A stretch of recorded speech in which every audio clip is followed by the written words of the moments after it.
c'est Cryptoly, j'espère que vous allez bien en ce magnifique dimanche. Je vous propose aujourd'hui un replay d'une MEA, donc une question-réponse qui s'est déroulée sur le Discord avec notamment Xborg. Xborg, je vous ai déjà fait une vidéo de présentation, et là nous avons reçu justement sur le Discord l'équipe dans laquelle on a récupéré toutes les questions de la communauté qui avaient été justement données et nous les avons posées justement à l'équipe pour avoir toutes ces réponses, et vous allez voir, c'est très intéressant et ça vous montre un petit peu justement l'intérêt du Discord. Moi, ce que je vous propose, c'est que sur cette MEA, on va essayer de la rendre aussi un petit peu interactive de cette façon-là.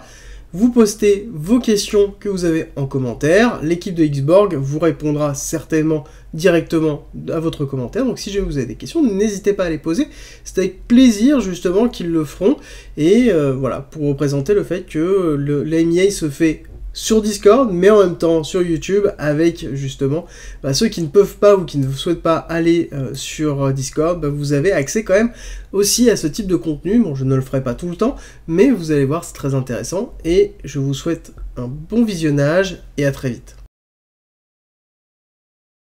Ouais, je peux faire une intro rapide.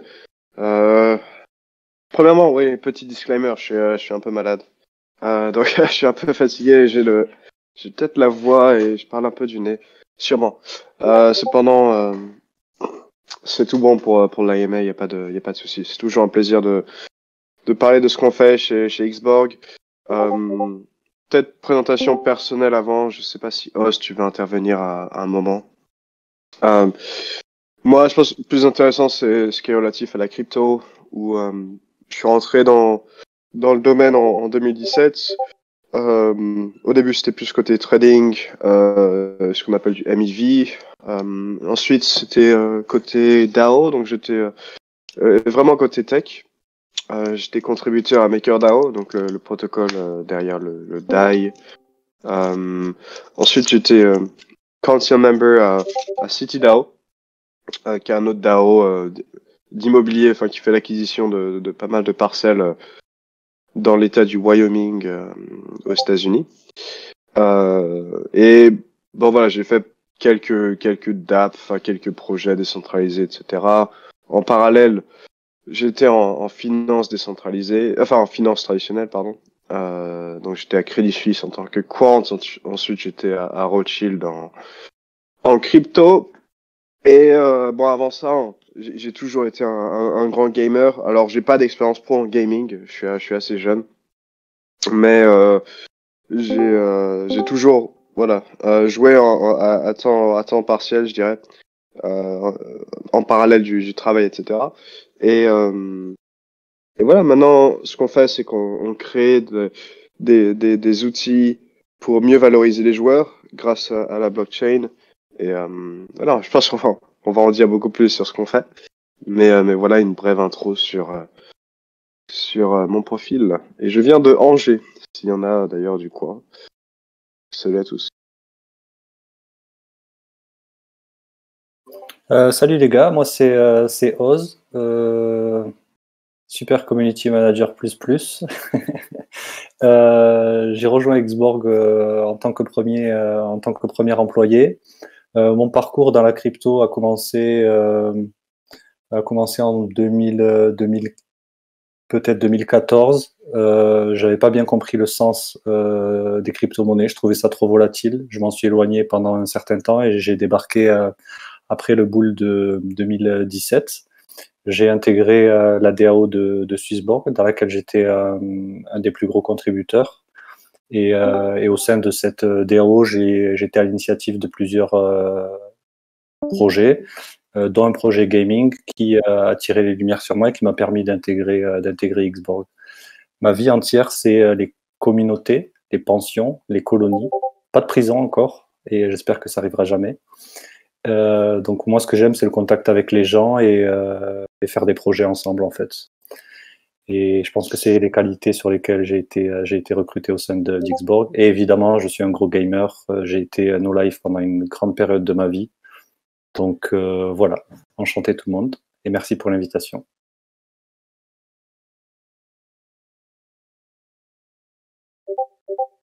Super, merci beaucoup pour cette introduction.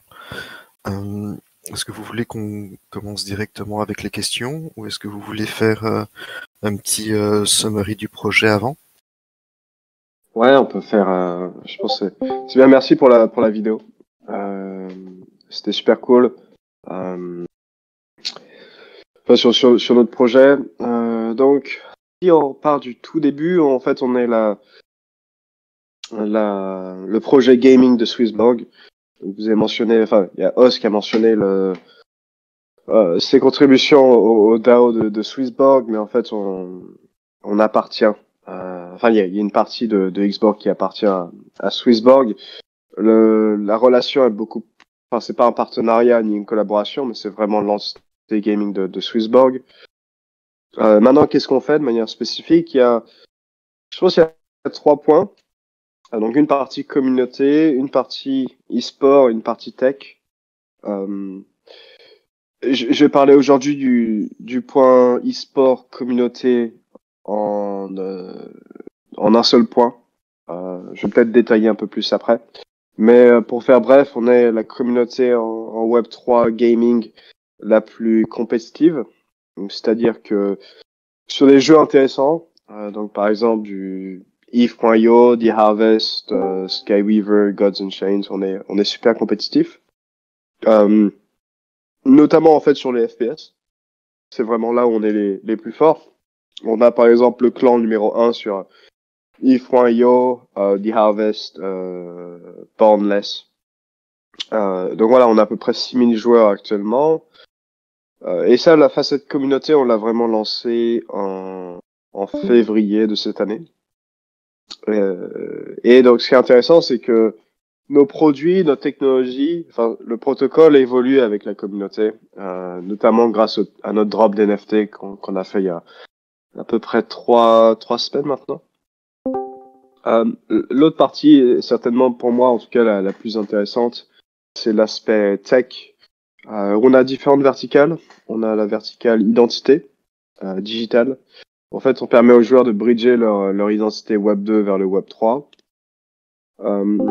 Ensuite, on a cette facette d'investissement où nous on permet aux joueurs d'investir dans des projets très early. Alors c'est pas des petits projets NFT, c'est des gros projets qui sont backés par des VC qui font un tour en fait de business angel et de VC. Nous, grâce à nos connexions et nos différents partenariats, on arrive à avoir un bon deal flow et l'offrir à nos membres. Donc par exemple là, on a eu un round stratégique sur The Harvest. Là, on offre un tour de précis quasiment sur un autre jeu qui est backé par Sanctor Capital. Et donc en fait ça c'est le deal flow et en fait t'investis pas sur un launchpad ou une IDO, mais t'investis bien avant. Donc les tokens sont lockés, vestés, etc. Donc ça c'est la deuxième partie qui est la partie investissement. Ensuite, troisième partie, c'est l'aspect tokenisation. Potentiellement, on peut dropper pas mal d'alpha ce soir sur qu'est-ce qu'on prépare. Mais le gros de Xbox, c'est de tokeniser des aspects dans le jeu et notamment des aspects dans l'e-sport. Et donc, on va faire très bientôt. Enfin, ça dépend ce qu'on qualifie de très bientôt, mais on va faire ce qu'on appelle une ITO, qui est une Initial Team Offering, où en fait, on crée une équipe d'e-sport tokenisée à travers un security token. Ce qui est intéressant, c'est que ça va être lancé en collab avec une grosse équipe d'e-sport. Je peux pas mentionner de nom, mais ils sont champions du monde sur un jeu très connu. Et donc on va faire en fait une nouvelle équipe d'e-sport qui va être tokenisée, où il y a l'ownership qui est tokenisé de manière assez simple, hein, avec un security token qui a également des droits de gouvernance, mais également d'autres facettes d'une équipe d'e-sport. Donc par exemple les partenariats sont tokenisés. Donc les termes d'un partenariat sont représentés via un NFT. Également les contrats des joueurs qui sont on-chain et visibles par tous. Et le payout de la team se fait à travers des smart contracts, donc qui permet une meilleure transparence, meilleure exécution. On a également un recrutement qui se fait à travers une identité digitale qu'on fait donc dans la verticale 1 que j'ai mentionné auparavant. Donc voilà, il y a différents aspects sur Xborg. Là où on veut aller, c'est de décentraliser l'e-sport. Et pour nous, c'est important d'avoir ces piliers, donc pilier 1, pilier 2, pilier 3, pour arriver à cet objectif ultime de décentraliser l'e-sport. Nous, on a fait un constat que l'e-sport, cas financièrement, ça marche pas. On a à peu près 80% des équipes d'e-sport qui génèrent pas de profit. Ce qui est un chiffre un peu assez impressionnant. Et pour nous, la blockchain permet aux équipes d'e-sport de trouver un autre modèle de revenus et qui est beaucoup plus sustainable en fait pour une équipe d'e-sport où les fans sont plus proches des équipes. Et c'est ce qu'on fait très bientôt avec notre première ITO. Mais en fait, la vision, c'est de créer un protocole qui permettrait la création d'ITO de manière super simple et la coordination des équipes d'e-sport directement via le protocole. Donc voilà, on a donc comme j'ai dit en termes de timeline, on a lancé le projet en février. On a clôturé un premier tour de financement. On a lancé notre NFT il y a pas longtemps. Cette semaine, on sort le launchpad. En fait, c'est pas tellement un launchpad, mais c'est plus voilà une interface utilisateur où tu peux investir dans des projets early. Et voilà. Peut-être en termes de roadmap, des choses assez excitantes qu'on a, c'est l'identité digitale qui vient en fait tout de suite après le launchpad, où là tu peux bridger ton identité Web 2 vers le Web 3. Ensuite le système de quête qui est intéressant. Et voilà, on recrute beaucoup en ce moment. Je pense qu'on peut mettre dans le chat nos offres d'emploi si certains sont intéressés par le gaming et le Web 3. Oui, tout à fait. Mais voilà. On a une section recrutement sur le serveur, on pourra nice. relayer ça là. Cool. Bah, je mets ça tout de suite.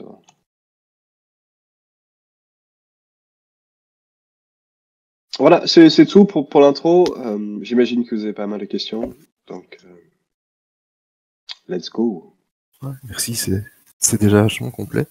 Je sais que Lunar a fait un bon travail de collecte sur les questions, donc je vais lui laisser la parole pour les présenter. Ouais, du coup, j'ai pu lire vos différents documents que vous en avez envoyés. Et bon, mine de rien, vous avez déjà répondu à pas mal de questions dans votre présentation. Moi, je voulais du coup revenir sur quelques points que j'ai pu noter, notamment, enfin, ce que vous avez déjà pu répondre. Au niveau du coup du token, j'ai vu qu'il y avait un token XP et donc qui était lié à un token d'énergie. Et je voulais avoir plus de détails par rapport à ça, à quoi ça va correspondre ce token-là et à quoi il va servir concrètement dans votre projet. Ouais, bien sûr. Merci. Je viens de mettre des annonces. Je trouvais pas le lien d'annonce sur pas. Mais je vais mettre des annonces à la fin de l'AMA. Effectivement, on a deux tokens. Alors, moi j'aime pas les écosystèmes et on en voit plein en gaming qui ont deux tokens. Je trouve voilà, c'est dommage parce que enfin pour moi le focus doit être sur un seul token. C'est pour ça qu'il y en a qu'un qui est liquide en fait. Il y en a qu'un qui a un aspect de gouvernance, qui est le token Xborg. Le deuxième token, c'est en fait, on pourrait qualifier de ça de social token. Parce qu'en fait, c'est un token qui est non transférable. Donc, la seule manière de l'obtenir, c'est à travers des contributions. On a cette volonté chez Xborg d'être centré sur la communauté, dans le sens où... Et c'est d'ailleurs pour ça qu'on a lancé cet NFT, c'est parce que ça donne une dimension... Enfin, ça nous rapproche en fait beaucoup plus avec la communauté, à travers des propositions de gouvernance, etc. Des propositions de gouvernance. Et en fait, on récompense toutes les contributions à travers ce qu'on appelle de l'énergie aujourd'hui, mais qui va être swappé. Parce qu'en fait, c'est pas quelque chose qui est on-chain. Mais donc, ça va être amené on-chain et on appelle ça de l'XP. Maintenant, pourquoi tu veux faire l'acquisition de XP, le point numéro 1, c'est le boosted staking. Donc en fait, c'est le fait de dire que une manière dont tu vas augmenter ton APY. Alors, bon, je vais repartir un peu une marche en arrière, mais premier point, et ça c'est un point qui est super important, parce que il y a plein de projets qui ont des tokens, mais le token n'est pas au centre.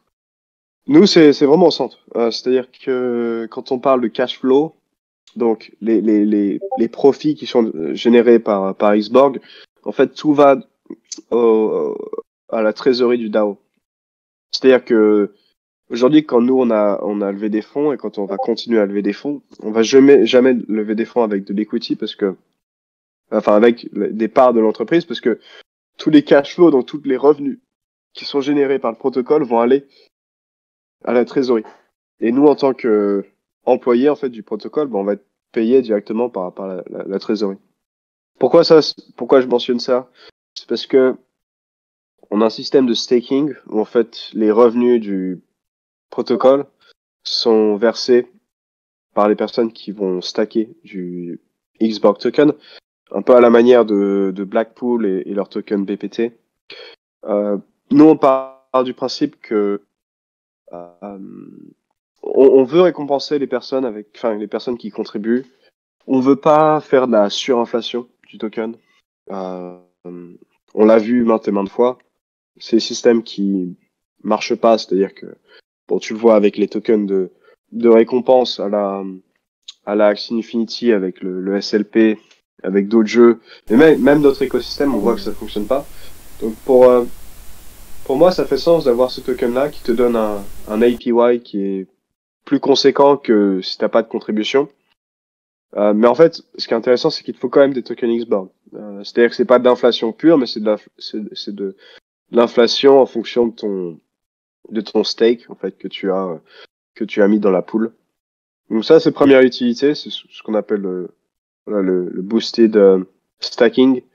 Ce qui est intéressant aujourd'hui, c'est que alors même si le token n'est pas représenté on-chain, et ça a été annoncé, il y aura un drop de token Xborg pour tous les contributeurs du DAO.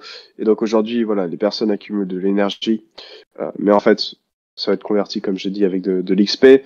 On part du principe que les différents succès d'Xborg, alors c'est pas des gros succès, mais mine de rien, on a quand même bien réussi notre mint.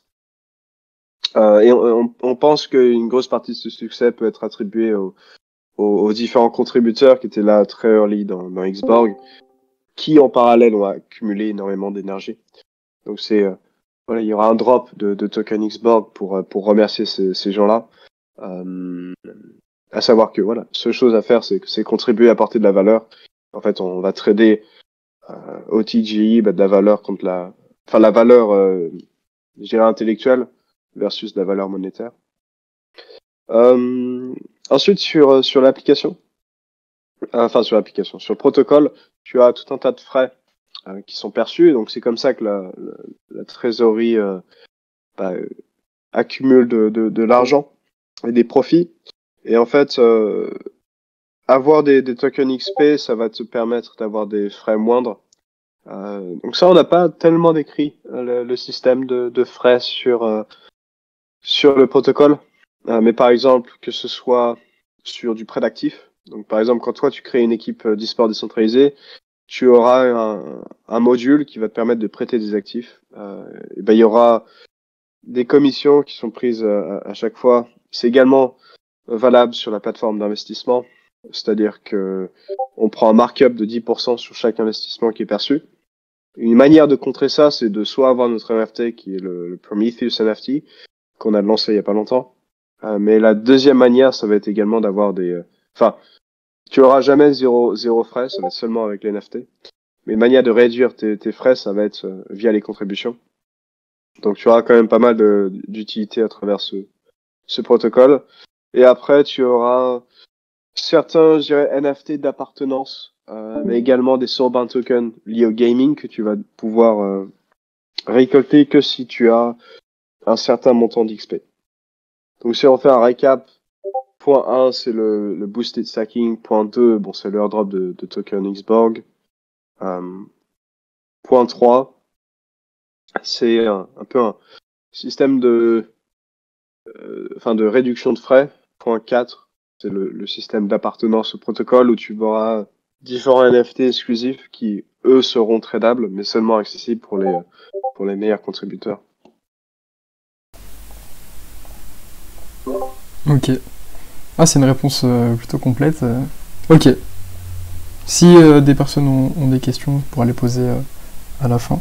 J'ai aussi d'autres questions. Du coup, au début de EMEA, justement, tu parlais, vous parliez de remettre un peu, on va dire, le gaming aux mains justement des créateurs de jeux et aussi aux gamers. Et justement, j'ai vu que vous avez mis un système de quêtes et d'offres d'équipe. Et j'aimerais savoir du coup qu'est-ce qu'est exactement les quêtes et en quoi les offres d'équipe du coup favorisent l'e-sport et la décentralisation de l'e-sport. Hop. Ouais, très bonne question. Système de quête, c'est... Alors pour comprendre le système de quête, il faut comprendre le système d'identité digitale. C'est-à-dire que ce qu'on essaie de faire, c'est de créer un peu le CV d'un joueur on-chain, où en fait tu détiens tes données en tant que joueur, tu détiens tes accomplissements. Bon, j'imagine que vous connaissez, si vous êtes dans ce milieu à peu près, mais toutes les datas que vous générez en Web 2, ça vous appartient pas tellement. Ce qui est intéressant avec les NFT et notre technologie, c'est que en fait tes datas sont pas stockées sur un serveur, mais c'est sur des nodes IPFS, et donc en fait ce sera toujours tes données. Donc c'est immutable.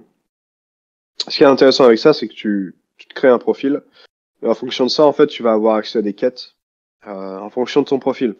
Donc, en fait, ce qu'on fait, c'est que on met en lien, en relation des joueurs avec des jeux qui matchent, en fait. Je m'amusais ce week-end à faire un petit système de matching, en fait, en fonction du profil des joueurs et en fait des entreprises. Ce qui est intéressant, c'est que en fait, un système de quête est seulement intéressant si tu as pas mal d'infos sur les personnes. Les systèmes de quête aujourd'hui à la layer 3.xyz rabbit hole, c'est des quêtes qui sont très simples. Pourquoi elles sont très simples? C'est parce qu'on a ta complexité est capée en fonction des données que tu as du joueur ou de la personne en fait. Parce que tu connais pas son expertise, tu connais pas son expérience. Ce qui est intéressant, c'est que nous on apporte beaucoup plus de granularité avec des badges d'accomplissement qui sont assez précis. Donc par exemple un KD, donc un kill to death ratio, donc un ratio entre le nombre de victimes et le nombre de morts sur un FPS. On est capable de déterminer si un joueur est amateur, sérieux, compétiteur, etc. Donc on a une certaine granularité sur l'information. Ce qui est intéressant, c'est que par exemple pour un jeu, eh bien, toi par exemple, si tu fais une phase d'alpha ou une bêta sur un jeu, eh bien tu veux en tant que jeu seulement des profils qui ont l'expérience dans le secteur, qui ont un profil spécifique sur un jeu.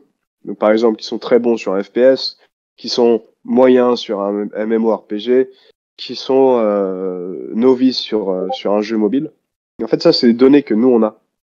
Ce qui est intéressant, c'est qu'on met en relation ces jeux et ces joueurs avec une certaine granularité qui vient de l'identité digitale. Donc en fait, c'est comme si on permettait aux joueurs de gagner de l'argent en fonction de leur contribution.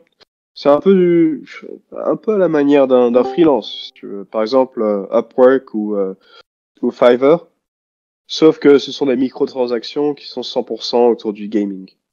Il y a quelques solutions qui font ça en crypto, mais le problème c'est qu'il y a pas d'identité digitale derrière, donc ça limite pour les jeux le nombre de quêtes qu'ils peuvent mettre en place, parce que bien sûr que si toi tu fais une bêta d'un jeu et que finalement les personnes qui vont review ton jeu sont même pas des gamers, ça apporte aucune valeur. Par contre, si là t'as l'identité digitale, ça c'est cool.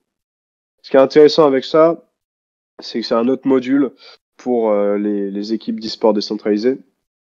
C'est-à-dire que, comme on l'a dit précédemment, une équipe d'e-sport, financièrement, ça tient pas la route. Et donc, une équipe d'e-sport va chercher d'autres revenus. Et ce qui est cool, c'est que un système de quête permet aux équipes d'avoir accès à des revenus supplémentaires. Alors, pour leurs fans, mais également pour l'équipe.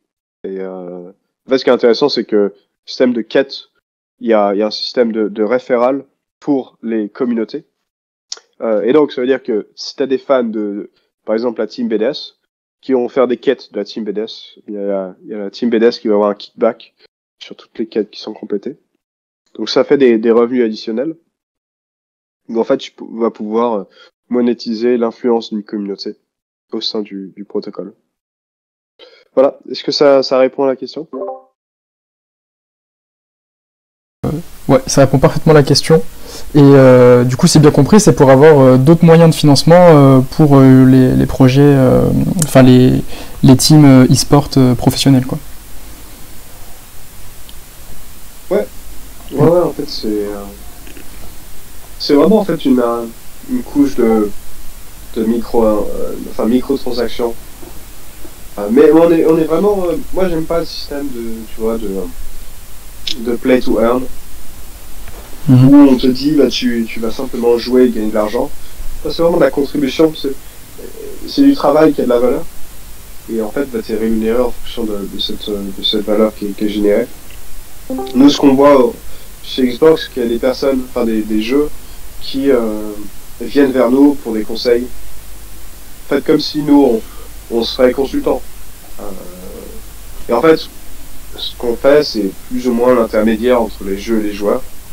Donc, par exemple, si tu vas, il y a un jeu par exemple qui est prêt à nous payer pour qu'il y ait à peu près 100 joueurs qui fassent une revue de leur bêta assez quali. Et pourquoi en fait nous on fait l'intermédiaire quand on peut leur permettre d'avoir accès à un protocole où ils peuvent choisir qui a accès à ces quêtes, enfin quel joueur a accès à ces quêtes. Ils ont des données sur les joueurs, bien sûr si les joueurs veulent divulguer leurs données. Donc voilà en bref ce système de quête. Ok. J'aurais aussi une autre question. Du coup, j'ai vu qu'il y avait le proof to play et du coup les SBTS. Et du coup, est-ce que tu peux nous en dire un peu plus là-dessus pour les personnes qui auraient des questions sur ça ou Bon, là, c'est un peu ma question. Ouais. Ça, c'est un point qui est intéressant. Je fais en ce moment le white paper V1, qui est en fait une version, je dirais, accomplie de ce qu'on a essayé de faire sur ce. Je crois que le white paper actuel, c'est le V0.2. Enfin, en gros, c'est plus une ébauche. Attends, je me suis perdu, je crois. C'est quoi la question? Tu disais que tu allais faire un white paper encore plus complet que celui qui existe. Non. Non, c'était quoi avant? La question du coup c'était par rapport au proof to play et au SBTS. Ouais, pardon. Pourquoi je dis ça? C'est parce que alors proof of plays, c'est-à-dire l'identité digitale pour nous, c'est juste comment on appelle cette identité digitale, mais ce sont des soulbound tokens qui sont des NFT qui sont non transférables. Qui est d'ailleurs technologiquement c'est pas tellement abouti. Enfin, c'est-à-dire que c'est pas très avancé. On attend une EIP, donc un standard pour ces soulbound tokens, mais on a une première version qui est prête et en fait qui est déjà sur le testnet. Et en fait, ce sont des soulbound tokens qui contiennent comme metadata des données du jeu pour un utilisateur. Et en fait, c'est pourquoi on dit proof of play, bah, c'est un peu une preuve de ce que tu as fait dans un jeu. Mais après, quand nous on parle de proof of plays, SBT ou soulbound tokens, c'est la même chose. C'est-à-dire que c'est des soulbound tokens qui sont appliqués au jeu. Mais en fait, Voilà, on fait pas de différence entre ces termes-là. Pourquoi je parlais du white paper V1, c'est parce que il y aura peut-être au début du protocole. Donc quand je parle du protocole, c'est que là il y a différentes applications qui sortent. Ça va vraiment être en bêta, c'est-à-dire que tout va pas être dans le protocole. Enfin, tout va pas être dans une même interface. Et donc quand tout va venir en forme, en gros, et quand il y a le protocole pour créer les équipes d'e-sport décentralisées, il y a peut-être ce qu'on appelle du mining de Xbox token qui va se faire via ces proof of plays soulbound token. C'est-à-dire qu'en faisant l'acquisition, enfin pas l'acquisition, mais en débloquant ces soulbound tokens, tu vas miner du Xbox token. Enfin, miner, c'est un mauvais terme, mais en gros, tu vas débloquer des tokens qu'on va t'airdrop. Ça, c'était pour l'acquisition d'utilisateurs au sein du protocole. Je suis actuellement en train de designer les tokenomics de ça. Donc, comment en fait ça va se mettre en place.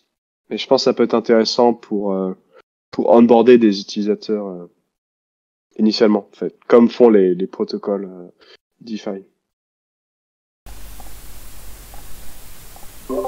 Ok. Et hop. On arrive sur la fin des questions. J'aurais juste une question au niveau du coup donc vous avez déjà cité au début de l'EMIA, c'est du coup par rapport à Swissborg, pourquoi avoir choisi du coup pourquoi avoir développé sur Swissborg et pas sur un autre quoi. Enfin, oui, alors développer, c'est juste que Swissborg nous a accompagnés, enfin nous accompagne toujours. À titre personnel, en tant que fondateur, c'est compliqué en crypto de lancer un projet quand tu connais pas grand monde et quand t'as pas les ressources. C'est intéressant d'avoir quelqu'un en fait, c'est une relation qui est beaucoup plus forte qu'un partenaire ou un sponsor ou même un investisseur. C'est que Swissborg a l'expérience, ça fait 5 ans qu'ils sont dans le milieu, ils ont le réseau, ils ont les finances également pour en fait passer d'un white paper qui est sexy à un protocole qui onboard potentiellement des centaines de milliers d'utilisateurs. Eux, ils ont cette expérience, ils ont ce réseau, donc ils ont, je dirais, toutes enfin, ils ont les bons ingrédients. Ça aide énormément dans le développement. Ça nous a aidé pour la levée de fonds de manière assez conséquente. Indirectement pour le mint, ça a beaucoup aidé. Donc en fait, c'est pour moi un partenaire clé. Il y a peu de projets crypto qui ont une communauté aussi forte que celle de Swissborg. En fait, j'ai un peu de mal je crois que j'ai jamais vu vraiment une communauté enfin aussi soudée que celle de Swissborg. Et on sait que le succès d'un projet, c'est également lié à sa communauté. Donc, être backé par Swissborg, ça apporte énormément.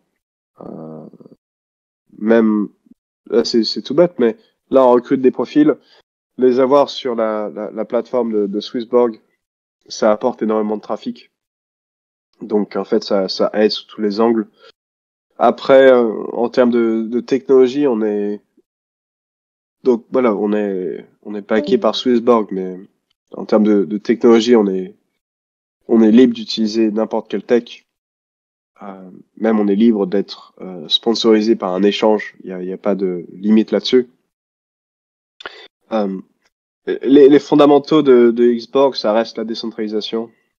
Donc même s'il y a une entité CeFi qui a des parts dans ce qu'on fait, c'est important de mentionner, comme j'ai dit au début, que les cash flows vont au token et la trésorerie du DAO. Et en fait, c'est les tokens qui ont vraiment cette ownership et cette gouvernance sur ce qu'on fait. Voilà, par nature de comment les cash flows ont été designés. Ça, encore une fois, ça n'a pas été mentionné tellement sur le white white paper, mais la prochaine itération va mentionner ça. Ok. Au niveau des questions, j'ai un peu fait le tour. Après, pourquoi pas rappeler votre roadmap. J'ai vu que vous avez donné en plus 3 noms à du coup 3 différentes phases d'avancer dans votre projet. Peut-être les redécrire ou les décrire un peu plus. Ouais. Donc là, ce qui s'est passé, c'est qu'il y a eu cette levée de fonds. On a fait ces premiers deals. Enfin, ce premier deal en fait. Ça s'est clos la semaine dernière. Mais voilà, on commence à présenter des opportunités d'investissement. Encore une fois, c'est pas du launchpad, c'est pas des petits projets qui ont pas beaucoup d'avenir, c'est des gros trucs. Enfin, c'est des gros jeux. On fait, voilà, pour l'instant, on fait que du jeu, du GameFi, que ce soit d'infrastructure ou de jeu, mais ça reste du GameFi. Donc, ce qui va se passer immédiatement, c'est le lancement du launchpad que je suis en train de finir de coder. Et en fait, j'ai l'interface qui est pile devant moi. Et en fait, ça va être sorti d'ici la fin de semaine. En fait, notre prochain deal va être directement via le launchpad. Ensuite, c'est l'identité digitale. Il y a le plus gros du travail a été fait. Enfin, en fait, on est vraiment dans les dernières touches. On a eu un souci avec un API donc de Steam. Parce qu'on utilise de la crypto et donc j'ai dû faire pas mal de changements, mais c'était en même temps de la plateforme de Launchpad, donc c'était un peu compliqué de jongler avec les deux. Donc ce qui se passe, c'est le lancement du Launchpad fin de semaine. La semaine prochaine, on est toute l'équipe, on se rejoint pour faire un peu une team retreat. Bon, voilà, je fais une roadmap très précise, mais en gros, la semaine d'après, je pense c'est donc pas la semaine prochaine, mais la semaine d'après, tu auras l'identité digitale. Donc là, tu peux bridger ton Web 2 vers le Web 3, enfin tes data Web 2 vers le Web 3 à travers des 120 tokens qui sont également, comme tu as mentionné, des Proof of Plays SBT. Ensuite, ça va venir plus tôt que prévu. Et je crois que c'est la première fois qu'on le mentionne. Enfin, en tout cas, je l'ai mentionné avant, mais je crois que la plupart des gens dans la communauté ne savent pas, mais l'ITO va venir beaucoup plus... Enfin, ça va être beaucoup plus proche que prévu. Donc, la prochaine pilier dans la roadmap, c'est l'ITO. Et ça va pas être n'importe quel ITO, parce que ça va être une ITO en partenariat avec une équipe d'e-sport très connue. Et donc là, on est en phase on fait un white paper séparé pour ce projet-là, enfin pour ce projet-là, pour cette team-là. Donc on explique la gouvernance, les fonds qui sont levés, etc. Il faut savoir que structurer ça juridiquement, ça demande pas mal de travail. À savoir que c'est un security token, qu'il y a une entité d'e-sport qui a une grosse réputation derrière. Donc c'est des conversations avec Riot Games. C'est du va-et-vient avec pas mal d'entités, des cabinets d'avocats, etc. Donc ça prend du temps. J'aimerais pas trop pousser de date, mais je pense que d'ici novembre, vous allez avoir des communications publiques là-dessus. Il faut savoir que ça va être une première dans le monde de l'e-sport, donc c'est assez cool. Ensuite, ce qui va se passer, donc après cet ITO, et bon, le développement va se passer toujours en parallèle, c'est ce système de quête en fait qu'on veut sortir une fois que l'ITO est fini. Donc idéalement, l'ITO se passe fin novembre, début décembre, on a le système de quête qui se lance. Et en fait, le gros de Xborg, qui est déjà en développement, mais c'est le protocole. Et le protocole, en fait, inclut différents modules. Donc, le module d'investissement qui sort cette semaine avec le Launchpad. Le module d'identité digitale, on en a parlé. Le module de création d'équipe. Donc, là, c'est le module l'ITO. Quatrième module, c'est un module un peu de social graph. Donc c'est un peu un réseau social, si vous voulez, où tu vas pouvoir rencontrer des joueurs, rencontrer des équipes. Voilà un peu la roadmap pour donc en fait décembre, système de quête. On va pouvoir sortir des visuels du social graph bientôt. En tout cas, enfin, je suis confiant de dire ça parce que le POC, donc le proof of concept est déjà fait. Et d'ailleurs personne n'est au courant de ça, mais je me suis amusé, je crois que c'était le week-end d'avant, à faire ça. Et voilà, après, une fois que le protocole est lancé, il y a la sortie du token. Avant ça, on a une levée de fonds. Donc après l'ITO, on va refaire une levée de fonds qui va être plus conséquente. Donc on va aller chercher près 5 millions. Et donc après, il y aura un lancement public du token. Voilà, ce qu'on a en tête, c'est Q1 de l'année prochaine. Je pense que ça va dépendre des conditions du marché, du protocole en lui-même. Mais voilà, on va faire notre mieux pour lancer dans les 2 prochains trimestres. Et voilà à peu près la roadmap qu'on a. Ok, donc grosse sortie d'ici quelques semaines et tout public d'ici, comme tu as dit, d'ici les 2 prochains trimestres, si j'ai bien compris. Ok. Bah, pour ma part, j'ai fini de vous poser les questions. Peut-être il y a des questions, peut-être la communauté a des questions à vous poser, si vous voulez y répondre. Hop. Ouais, ici j'avais comment devenir contributeur, où faut-il s'inscrire, est-ce qu'il y a des prérequis, quels sont les profils recherchés, est-ce que c'est les mêmes que les offres d'emploi? Non, en fait, c'est... D'ailleurs, Oz, tu es là. Est-ce que t'as posté la proposition de gouvernance pour les councils? Non, pas encore. Ok. Ça va, Tu ça va fais être ça aujourd'hui ou c'est... Ouais, c'était prévu aujourd'hui, je vais certainement le faire après manger. Ouais. Ok. Ouais, en fait, ça, c'est directement lié à ta question. C'est-à-dire que actuellement, on a un système d'engagement à travers une plateforme qui s'appelle Crew3. Bon, en fait, voilà, pour des actions que tu fais au sein du protocole, enfin de l'écosystème, tu reçois des XP, enfin de l'énergie qui va être encore une fois, enfin qui est l'équivalent du XP pour les contributions que tu fais au sein de l'écosystème. Donc ça ressemble à quoi? Ça peut être par exemple faire de la modération, ça peut être jouer avec sur un jeu en portant les couleurs d'Xborg. Ça peut être nous aider à l'analyse d'un projet gaming. Et en fait, ce qui est intéressant, c'est que là,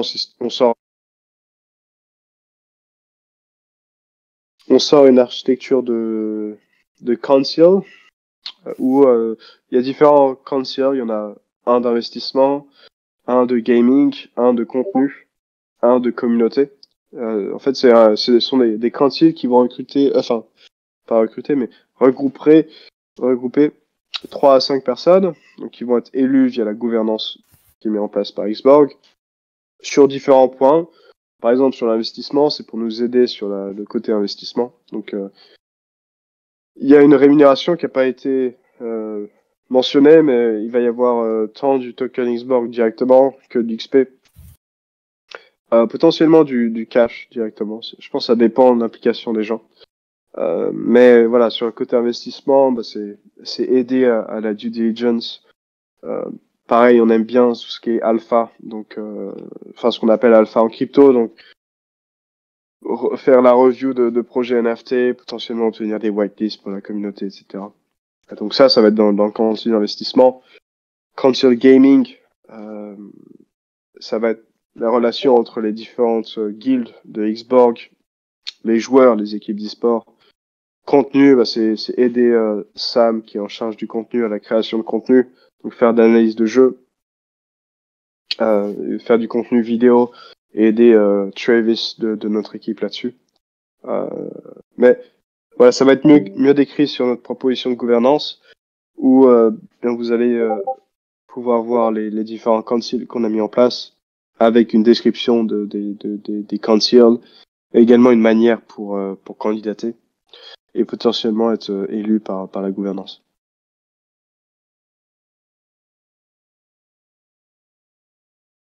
En tout cas, merci beaucoup pour la réponse, c'est très complet. Ici, je regarde. Une demande un peu spéciale. Est-ce que tu peux nous spoil un peu une visu du Launchpad? Ouais. Je me prenais à court là. Attends, je me rassois. Est-ce que je peux partager mon écran? Ouais, normalement, oui. Ouais. Bah, let's go alors. Je peux vous montrer la homepage.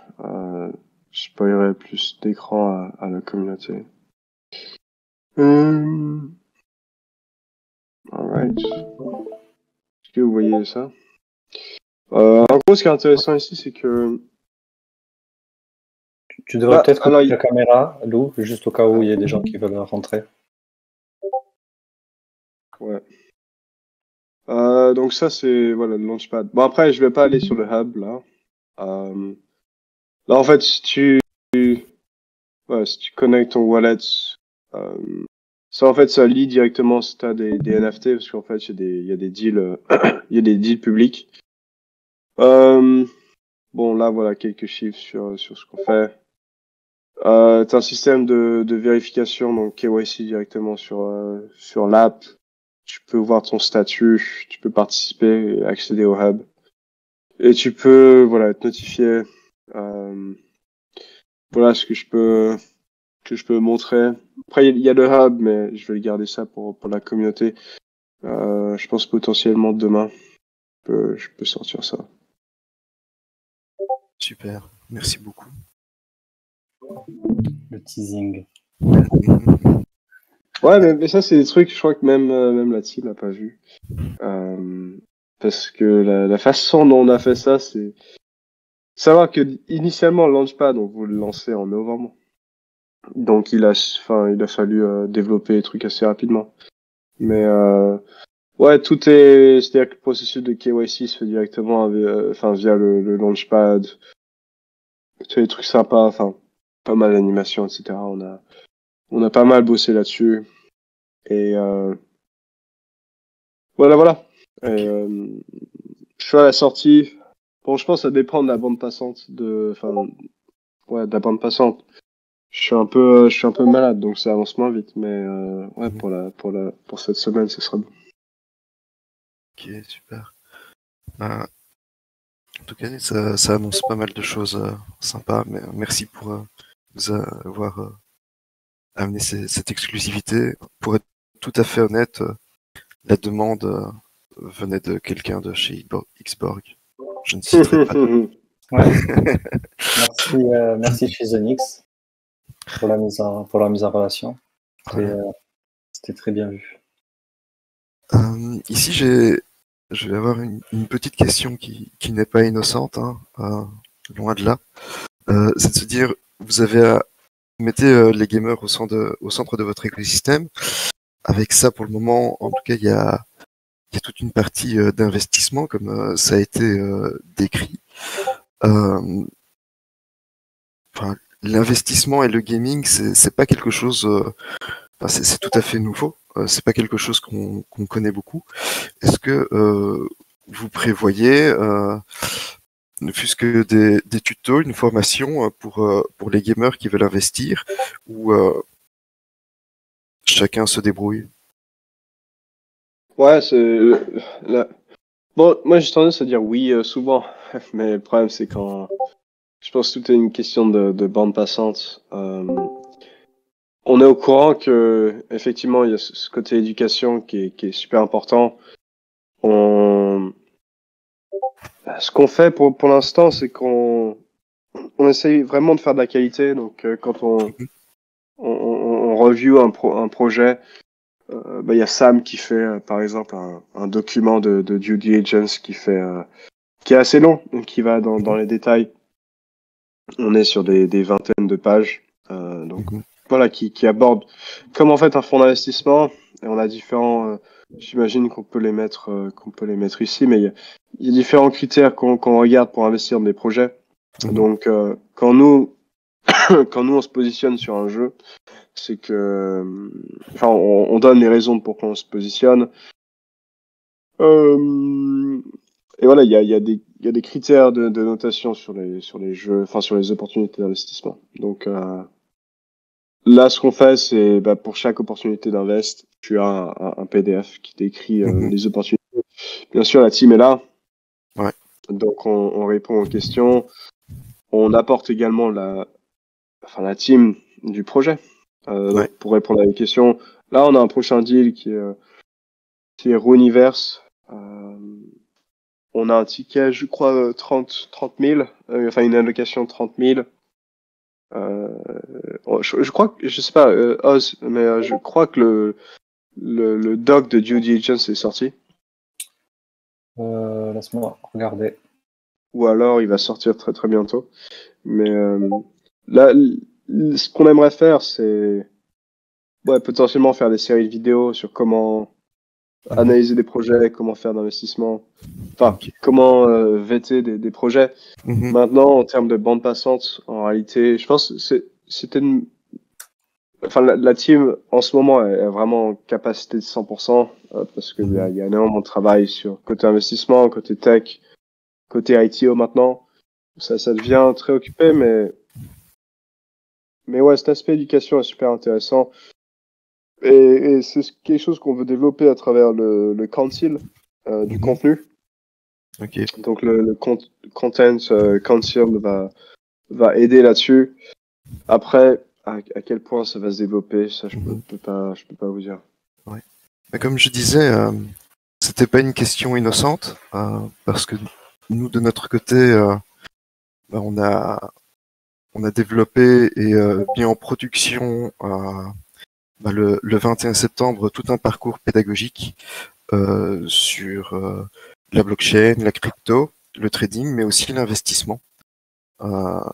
Donc on a tout un ensemble de tutos, de guides, vidéos ou écrits pour justement apprendre ces bases-là. Il y a toute une partie qui est accessible gratuitement. Gratuitement, on a plus de 300 pages de guides déjà. Et il y a plus pour ceux qui veulent. On a une solution premium. Donc voilà, si jamais ça peut aider et si on peut contribuer ensemble. Ouais, c'est intéressant. C'est du français, anglais? Français. Ok. Je pense que c'est cool. Il y a moyen de faire de la traduction. Ouais, carrément. On peut se faire un talk spécifique pour ça. C'est une des raisons pour lesquelles on s'est aussi approché de vous, c'est parce que vous êtes des créateurs de contenu plutôt de bonne qualité et sérieux. Et Lou l'a pas trop. Je fais un peu de technocratie. Donc, tu m'as coupé dans mon élan. Qu'est-ce que je voulais dire? Donc oui, on se fera ce talk et je pourrais te parler plus en détail de notre système de contribution, tout ce qui peut être fait, toutes les idées qu'on a en tête. Et vous êtes plus que les bienvenus. On cherche des contributeurs à tous les niveaux. Donc, on se fera cette conversation avec plaisir. Ok, ça va. Moi, de mon côté, je n'ai plus trop de questions. Je vois qu'il y a pas mal de questions qui ont été posées dans le chat, mais qui ont déjà reçu des réponses. Et ces questions sont plus en rapport avec les moyens d'acquisition de NFT et de renseignements sur le projet. Donc voilà, je crois que pour avoir un bon spot pour se renseigner sur le projet, ce serait rejoindre votre serveur Discord. Donc ça, de toute façon, on mettra les liens à disposition. Nous, de notre côté, je ne pense pas qu'on ait d'autres questions. Entre-temps, si quelqu'un veut s'exprimer au micro.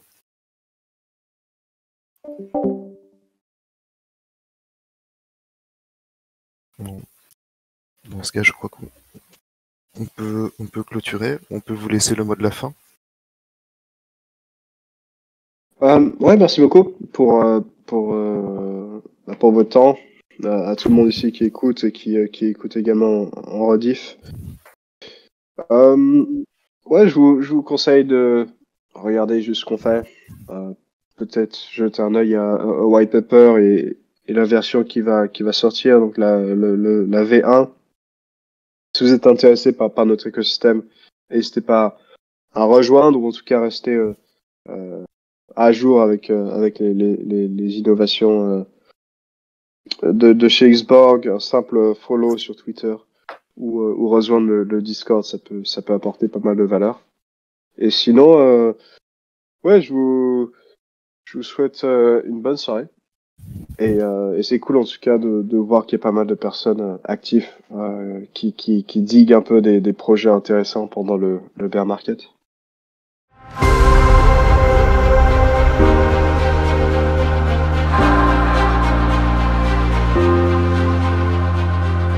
Si tu aimes mon contenu, n'hésite pas, partage, like, ça m'aide énormément et rejoins-nous sur Discord.